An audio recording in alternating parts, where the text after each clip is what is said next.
Hello and welcome to the Handicapable Black Women Throne Room. My view of humanity is a whole new tea. Okay. Let's spill, let's dish, let's talk. And soon I am going to start having episodes where I show my face. And I know some people, I don't know, I'm still trying to figure out my YouTube space. I'm trying to figure out my social space, especially. I just had another anniversary of my diagnosis of disability because doctors were too lazy to actually listen to me. And if you paid attention to a lot of my episodes, you will see that majority of my life, one thing that I'm frustrated about is that no one listened. And people are still not listening to me. Something just today happened. And some people blame it on age or that they didn't think to ask or check with me. And that's communication. And I'm going to be talking more about the Gray Sheep Society. If you're a Gray Sheep, hey, what up? I'm because one thing that triggers and one reason why some kids and some parents see their kids as gray sheep is because of miscommunication, or especially your child ends up being someone that you didn't want them to be. They are not living your dream.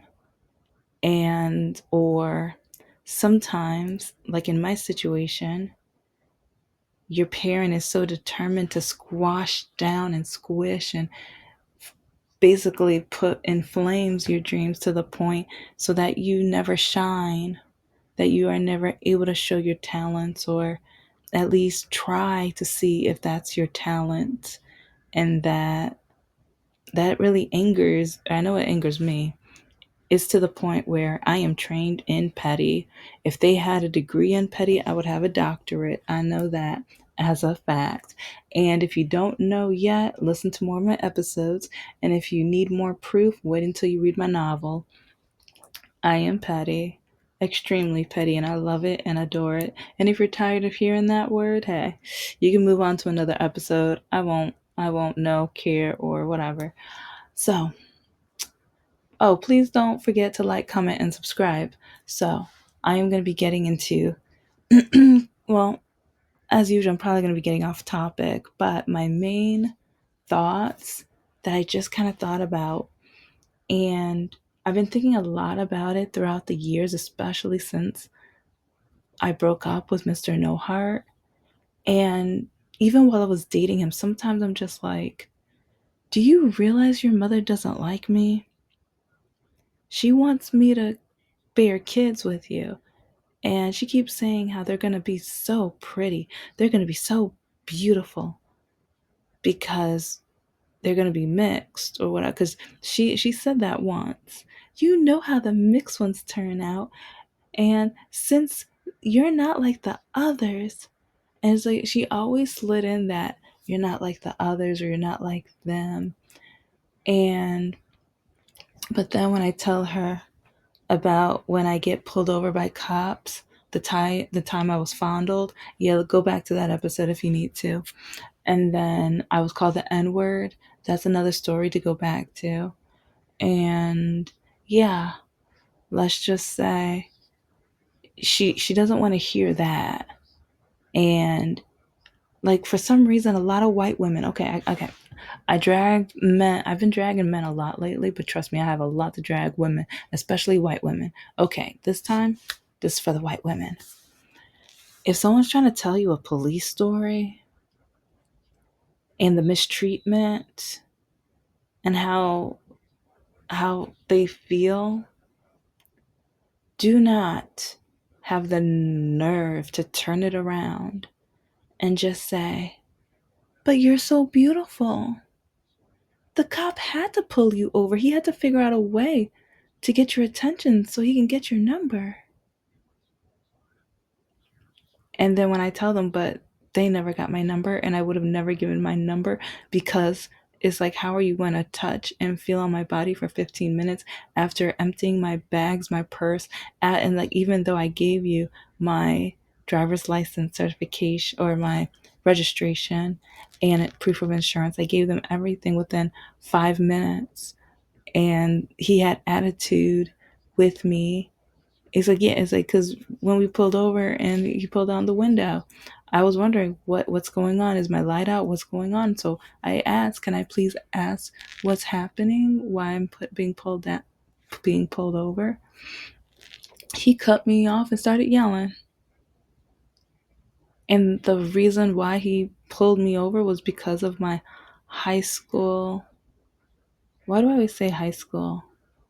I didn't even start driving until I was in college. Maybe I've been through so much high school trauma that maybe yeah, wait until I meet a therapist. Oh, they're gonna have so much catching up to do.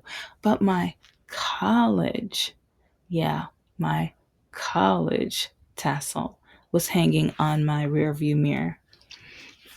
And that was the reason why they pulled me over. And I'm just like, but one thing that aggravates me, because even sometimes I will be talking to a white person or a white woman, and sometimes they tell me, well, oh, well, you know that's against the law.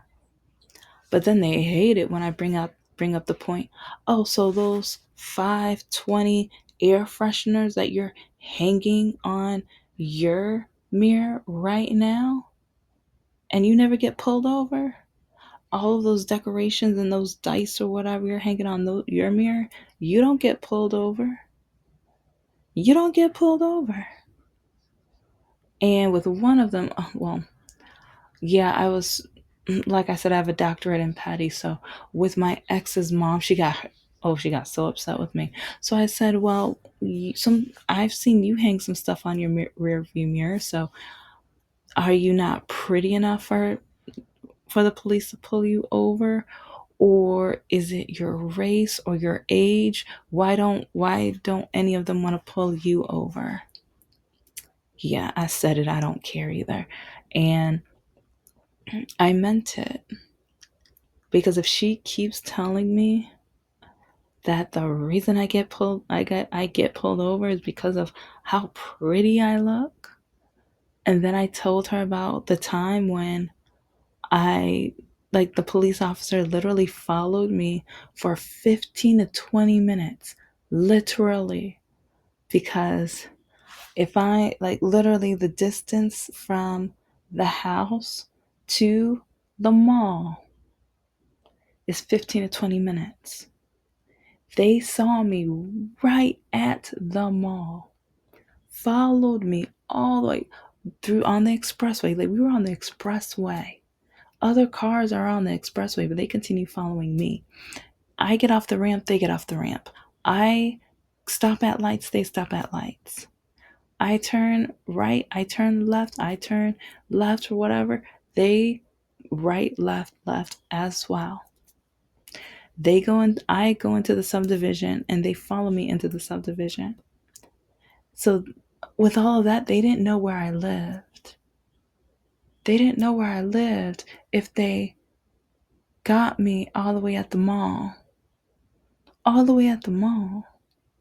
But they followed me all the way to the house, but then told me the reason they pulled me over is because I did not look like I lived where I lived, even though he had my license, even though I had the same address on my license as the residence I was at, even though he questioned me for about 20 minutes.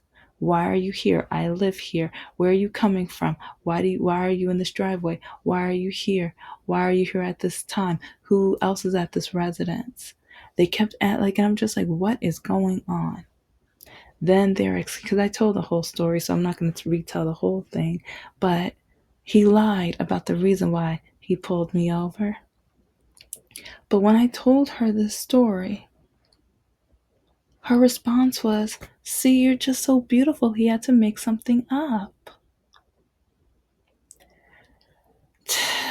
To the point where this This woman loves Candace Owens, and she loves blaming black people for stuff. She has said so many racist things about black people, the Muslim community, and a couple other communities too.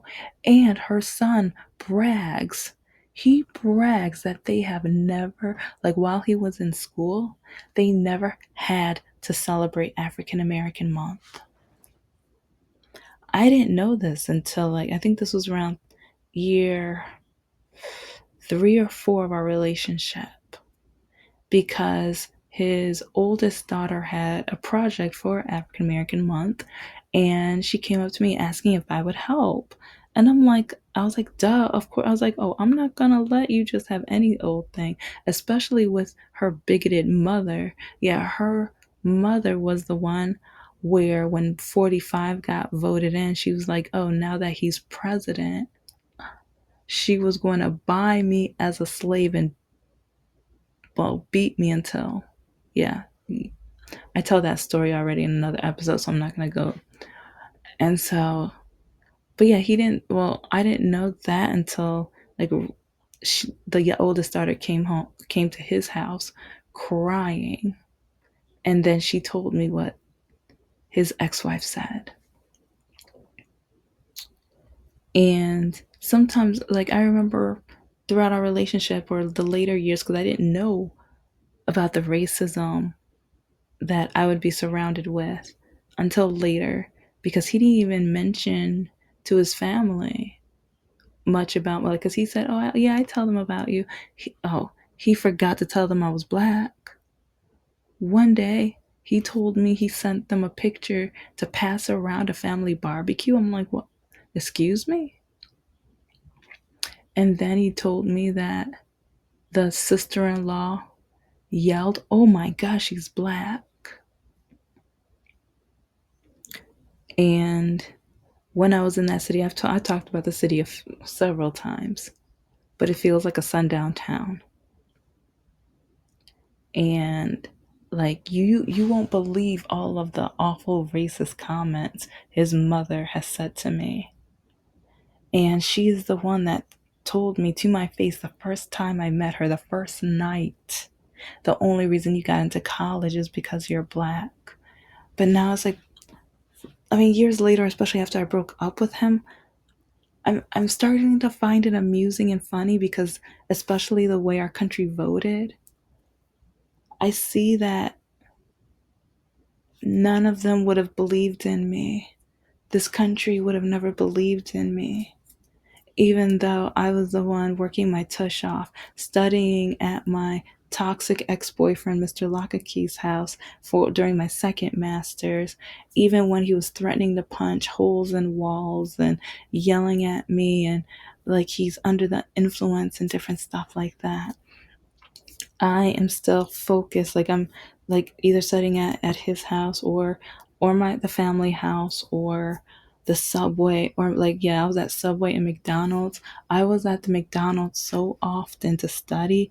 When I finished my last class, a couple of them asked me to stay late. So, and it's like, I mean, I paid for my feet or whatever. Like some of them chipped in. So, like for like I'm like part of my meal or whatever, because they're like, no, we're treating you. You just finished your second master's, and before they cleaned up or whatever.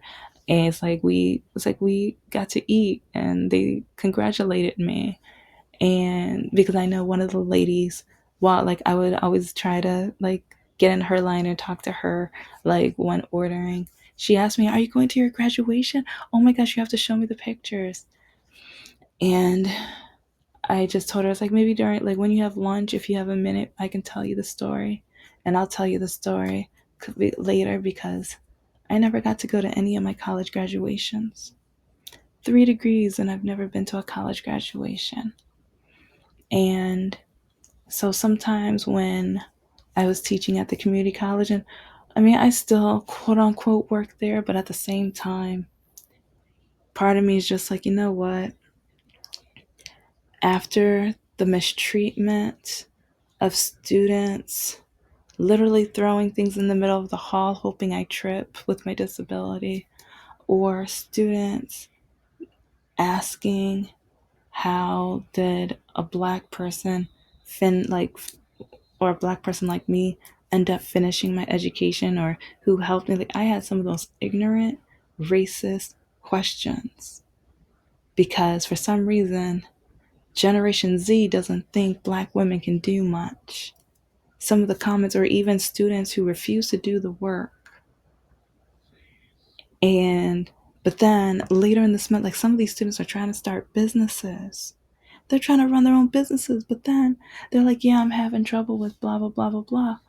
And I'm looking at them like, you skipped 3 classes and we covered that information.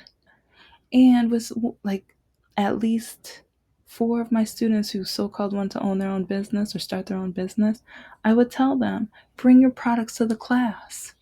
Because one thing I love to do to encourage my students to keep going and continue their business, I I show this other students the product, and then I do mini workshops where I'm like, okay, so let's analyze, like, if it was clothing, let's analyze the texture. Okay, let's look at the label. Let's see what fabrics it is. Let's look it up to compare it to others. And okay, how much do you price it? Okay, let's look at the demographic and, like, okay, what does it say? What's the picture? Who are you targeting? And it's like, okay, how can you tell a story? What would a commercial be? What would a billboard be? Like, if someone had, like, if there was no traffic and someone had 30 seconds to, well, not to look at, like, you'll probably be in a car accident, but even if they had 5 seconds, how are you going to make sure they see at least the name of it, or at least keywords to the point where they type that into a search engine? They would be able to find you, remember you, because it takes 7 times. So there are some businesses where, like, oh, I'll put a billboard up in the week and then I'll get tons of sales. That's not how billboards work. It's just like, and some students who, they thought I was so dumb because I'm like, let's go over the psychology and let's go over, like, different studies. And I would show different number studies and variety, like, because even if the amount of variety and different things like that, I try to show all of that, and even the history of McDonald's and how they were able to expand so much farther. And Starbucks, same thing. And but I had so many students who were just so determined to not listen to anything I say, while they are literally trying to do the exact thing I'm trying to teach them on. But because I am a black woman with a disability, they do not care. And they must think they know more than me. And that some of them say, oh, I have the internet, I'll look it up later. I literally had students, a lot of white male students, tell me, oh, well, you have tons of great resources, but I didn't feel like focusing it on it now. As long as I get a B, I'm fine. But it's like, next year, it's like, I'll probably, I'll probably listen to them.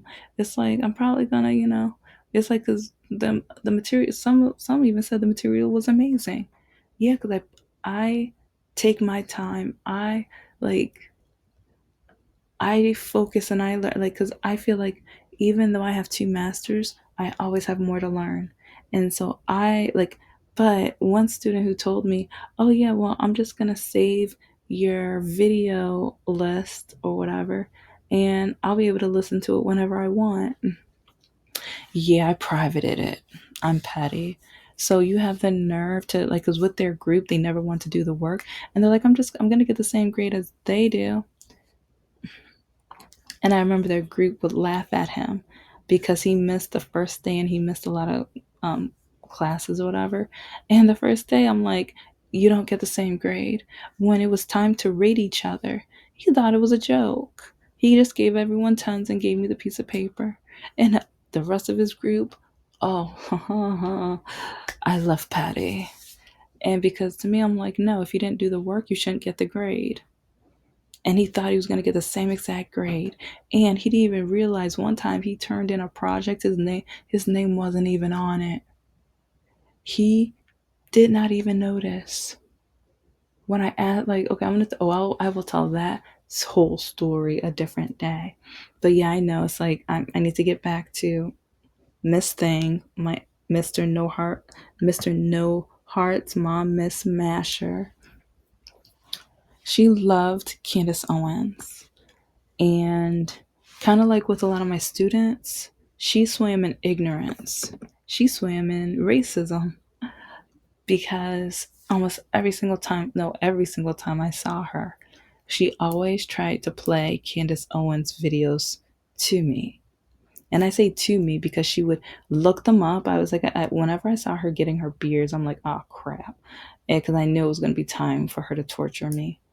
And she would sit down and she was like, oh, watch this. And then she'd get up and do something else. Or she would just like hand me the phone and just watch me to make sure that I'm going to look at it. And she was like, see, Candace Owens doesn't think there's any racism. Candace Owens says that it's you guys that are messing up this country. Candace Owens, and I'm just like, so you're going to listen to this one African American woman who even has stated that she tries to stay as far away from African Americans as humanly possible. And then the way that she talks about African American history, if you watch Purdue University, is a horrendous nightmare and embarrassment. Whew. But now the fact that Candace Owens, her ignorance, her bigotry, because it's like part of me feels like my generation Z white male students back, at the community college. Oh, it's like, yeah, part of like, I feel like her and Candace Owens have a lot in common. And I feel like those male students and her have a lot in common because they don't care if they understand people different from them. They don't care about learning and observing and obtaining information that you did not know from before. It's like just, and the fact that she is banned, oh, that made my day. Australia, thank you. I used to question you sometimes because, yeah, I'm not, yeah, Australia ain't innocent. I'll be petty about you guys, but okay, don't ban me. But, I got some truth because, like, yeah, you guys know you're not perfect too. Oh, America, we're embarrassing ourselves right now with the person we voted in. I didn't do it. I am part of the 92%. Whoop whoop, 92%. What up? But when that was like, I just can't believe, I mean, I can believe, but I can't believe that my ex's mom loved Candace Owens. And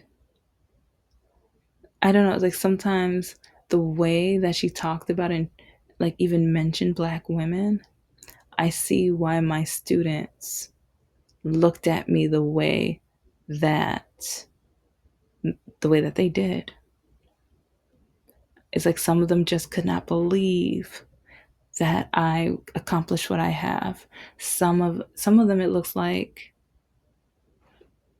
they think now that they are losing DEI in companies that now they are going to get, they're part of the power. They feel like the the racism that's against white men is going to be taken away. And it's just like, honey, boo boo, learn your history. Learn your history.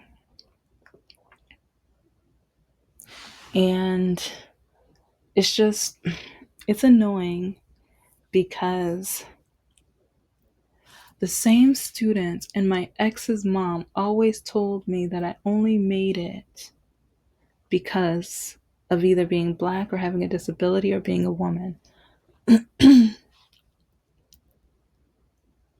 At the same time, her son dropped out. He quit. And some of these gentlemen, they have no place to judge, and they hardly did the work. Some of them acted like they should automatically get an A. They should automatically be taken up to state or U of M. And then I'm laughing because I'm like, you can't even, You refuse to watch a 1.5 hour documentary. A 1.5 hour documentary. You could have split it up. You didn't have to watch it all in one day. You had 1 week, sometimes 2 weeks, because once I noticed only one or two students watched it, I'm not putting the burden all on them. And I refuse to just be like, okay, here are the spark notes. No. If you're not willing to put in the work, it's kind of like that bridge philosophy. It's like if I'm on one side of the bridge and I have to build half of it in order to get to you, you guys need to build the other half. And then politics, same thing. I feel like I built my half as a teacher, professor. I feel like I've done my half as a citizen. I vote, and I started my YouTube channel so I could start teaching the political truth from someone who is disabled and a woman and a person of color. Because whenever I say my truth, oh, you're just too beautiful. Oh, you're this. Oh, well, you only got there because you're black. You only got there because you're this or that. But then the same people who are telling me this either quit or they're breaking the same exact tedious law. They're trying to tell me, like they try to put me in my place when they're not even in place to do it. And that's annoying. It's frustrating. And and then I keep thinking about, I probably have a whole conversation just about how much my ex's mom loved Candace Owens, because it, like, almost every time I had to hear it. And you know what? It's going to be an episode about how she tried to brainwash me, because it was Candace Owens and country music and the whole family. Is like, I feel like she, like, sometimes she, like, after we ate and they all started getting their wine and beer or whatever, I don't drink or whatever, or not really, like, but it's like sometimes she would just look at them and then they would get up out of their chairs and come sit next to me. And, oh, I see you posted this on Facebook. Oh, well, that means it's like you don't love this country. That means you. And I'm like, what? So, talking about the environment and how we need to save it, and especially for future generations, and not trying to clean the air and solar energy, that means I hate this country. Like, what? But I'll talk about that in the next episode, or one of the next episodes. You know how I am. My YouTube is as messy as my life. This is the Handicapable Black Woman Throne Room. I am a woman, I am of color, and I am handicapable. But most importantly, I am human, and you're human too.